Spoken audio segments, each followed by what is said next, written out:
हमेशा देखा गया है जब भी इंटरनेशनल या जियोपॉलिटिक्स में हलचल मची है तो गोल्ड सिल्वर जो है बहुत ज्यादा ऊंचे प्राइसेस पे गया है जी। लेकिन दिस इज फर्स्ट टाइम कि युद्ध हो रहा है, तनाव है इतना ज्यादा पूरी दुनिया में, कोई ना कोई देश किसी ना किसी देश से लड़ रहा है, लेकिन उसके बावजूद गोल्ड और सिल्वर इतना सस्ता कैसे, और आने वाले टाइम में कैसे भाव रहने वाले हैं दोनों के। देखिए, अगर बात की जाए सोने और चांदी को लेकर के, तो ये जो युद्ध है ये कोई आम युद्ध नहीं है, ये युद्ध किसी राक्षस के द्वारा संचालित युद्ध है। एप्स्टीन फाइल जो एक्सपोज होने लगा था, उस विध्वंस को बचाने के लिए कहते हैं कि जब सरकार को यह लगता है कि जनता विद्रोह करने वाली है, उस समय सरकार को युद्ध इनिशिएट करवा देती है। यह बहुत पुरानी नीति रही है। तो गोल्ड और सिल्वर का ये जो डिप्रेशन बबल बना है, सुनामी के जैसा समुद्र जो पीछे खींचा गया है, इसके पीछे बहुत बड़ा सुनामी छुपा हुआ है। यानी कि ये आर्टिफिशियली समझिए इंटरनेशनल लेवल पे कोई कॉन्स्पिरेसी के आधार पे गोल्ड और सिल्वर इतना ज़्यादा नीचे गया है ताकि लोग परेशान होकर के अपने द्वारा रिजर्व किए हुए गोल्ड और सिल्वर को निकाल करके मार्केट में पहुंचा दें, मार्केट में बेच दें। मैं लोगों को फिर मना करता हूं कि आपके पास फिजिकल गोल्ड और सिल्वर है, उसे होल्ड करके रखिए, जितना हो सके फिजिकल गोल्ड और सिल्वर बाय करके रखिए।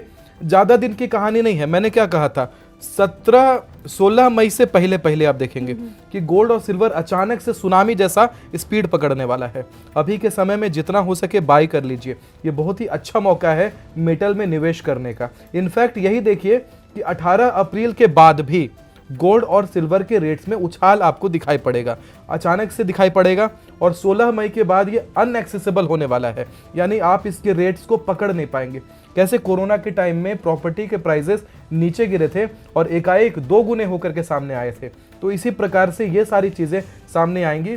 और अभी जनता को इनडायरेक्ट वे में कहीं ना कहीं परसुएड किया जा रहा है कि अपने पुराने गोल्ड और सिल्वर को निकालिए और सरकार को पहुंचा दीजिए, इंटरनेशनल गवर्नमेंट में पहुंचा दीजिए, ताकि आपके गोल्ड और सिल्वर के सहायता से कई सारी करेंसीज गिर रही हैं, वहां पर वॉर को फंड करने के लिए गोल्ड और सिल्वर की रिक्वायरमेंट है, और उस रिक्वायरमेंट को फुलफिल करने के लिए जनता के पॉकेट में पड़ा हुआ गोल्ड और सिल्वर लोगों तक पहुंचे, सरकार तक पहुंचे, ताकि और ज़्यादा युद्ध किया जाए, और ज़्यादा विध्वंस मचाया जाए। विध्वंस ज़्यादा ना मचे, उसके लिए भी गोल्ड और सिल्वर आपको बचा के रखना है। धर्म में भी सोना और चांदी को बेचने को बड़ा नकारात्मक समझा गया है। अभी कोई आवश्यकता नहीं है आपको सोना और चांदी से पैसा कमाने का। आपको सुनार नहीं है, आपको ज्वेलर नहीं है कि आप सोना और चांदी में निवेश करके पैसा कमाने लग जाए उससे।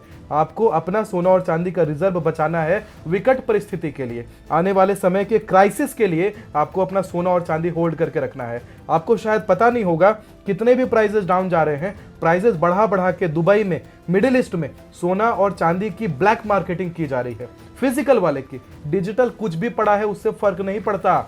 डिजिटल करेंसीज का कोई वैल्यू 2026 में रहने नहीं वाला।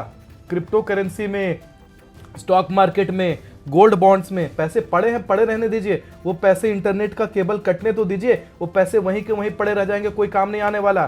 तो जो फिजिकल सोना और चांदी आपके पास रखा हुआ है, आपके असली काम वही आएगा जो आपके हाथ में है। उसको बैंक लॉकर में रखा है, उसकी चाबी आपके हाथ में है, वही आपके असली काम आने वाला है।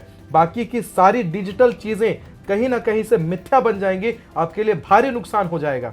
मैं तो लोगों को शुरू से भी मना कर रहा हूं कि बैंकों में भी पैसे मत रहने दीजिए, गोल्ड और सिल्वर के फिजिकल चीजों में इन्वेस्ट करिए, फिजिकल गोल्ड और सिल्वर होल्ड करिए, क्योंकि इसी की क्राइसिस है, सोने और चांदी की क्राइसिस है। भले प्राइस गिरे हैं, ये सुनामी है जो बहुत बड़ा रूप लेने वाला है, बहुत ही जबरदस्त विराट इसकी लहर आने वाली है। उस लहर को आप पकड़ नहीं पाएंगे। अभी पकड़ना है तो पकड़ लीजिए, जितना कैपेसिटी है बाय करके रखिए।